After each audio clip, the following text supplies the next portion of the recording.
Mesdames, Messieurs, distingués invités, dont notamment mon pasteur, Maître Daniel, Monsieur Daniel Guillain-Kalala, ici présent. Merci pour votre venue à tous. Que dire de plus après le passage de mon père? Je vais essayer de synthétiser. C'est avec beaucoup d'émotion que je prends la parole.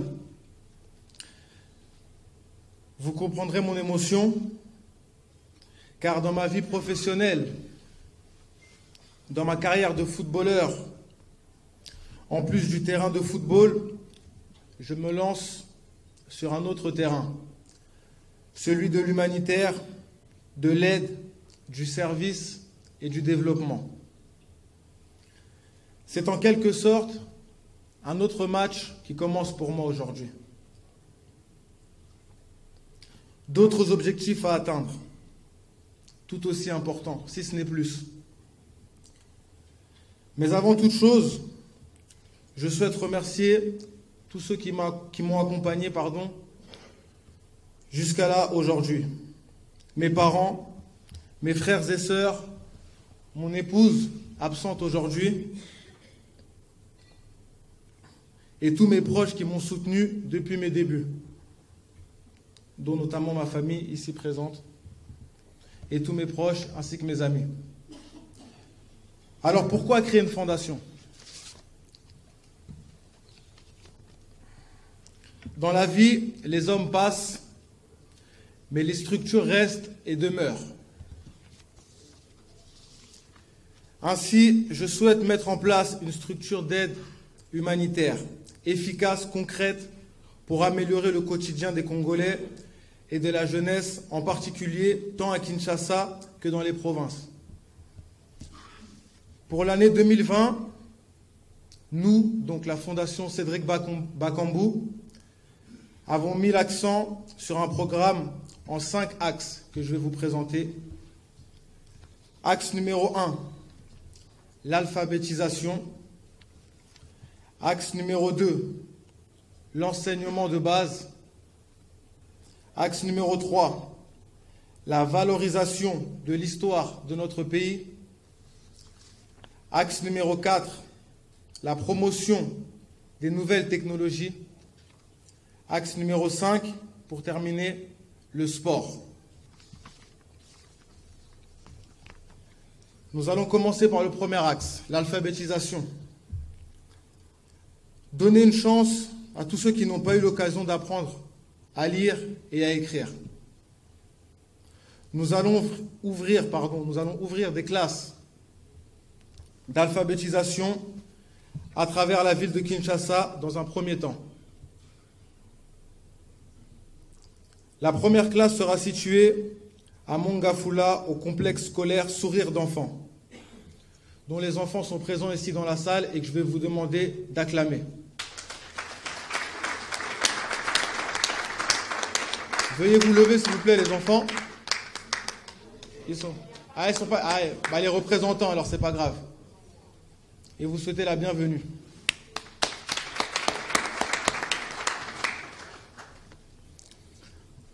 Passons à l'axe numéro 2, l'enseignement de base. Nous allons soutenir plusieurs écoles primaires et secondaires en fournissant des outils pédagogiques adaptés.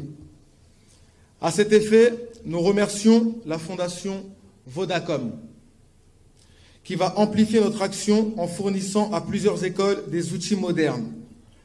Les membres de la Fondation Vodacom, je vais vous demander de vous lever. Donc les représentants Vodacom. Passez-moi un peu de s'il vous plaît, monsieur Varla. Profitez-en pour monsieur Kitty aussi. Merci. Son directeur général, il se lève directement là. Ok. Je vais en profiter pour saluer notre deuxième sponsor, la banque Equity, dont le directeur général est présent ici. Je vais vous demander de l'acclamer, s'il vous plaît.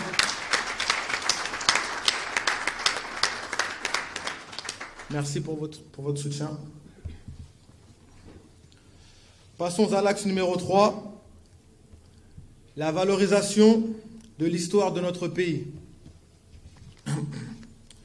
Nous allons soutenir la restauration de certains de nos sites historiques, ici en RDC.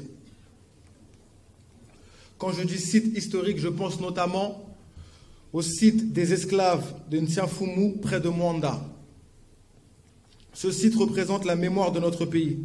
Ce projet immense et ambitieux demandera la participation de plusieurs partenaires pour voir le jour. Nous allons d'ailleurs nous rendre à Mwanda, donc ce lundi, incessamment sous peu, pour commencer nos actions. Axe numéro 4, la promotion des nouvelles technologies. La mise à disposition d'outils modernes, informatiques, de tablettes pour l'apprentissage scolaire. Nous sommes en pourparlers actuellement avec différents partenaires pour mettre à disposition des jeunes Congolais des outils modernes et performants. Enfin, pour finir, l'axe numéro 5, basé sur le sport, mon domaine donc de prédilection, la promotion du sport, du football à travers un soutien au centre de formation des jeunes est essentiel. À cet effet, dans un premier temps, nous doterons en matériel de sport des clubs de formation d'enfants et nous aiderons surtout la formation des encadreurs des jeunes footballeurs. Par ailleurs, pour concrétiser cette action, dès les prochains jours, nous passerons dans les écoles primaires, secondaires, orphelinats, pour apporter du secours aux plus défavorisés. Et apporter aussi un message d'espérance à notre jeunesse.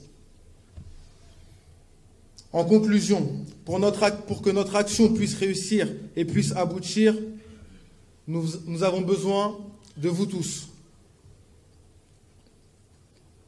de votre soutien.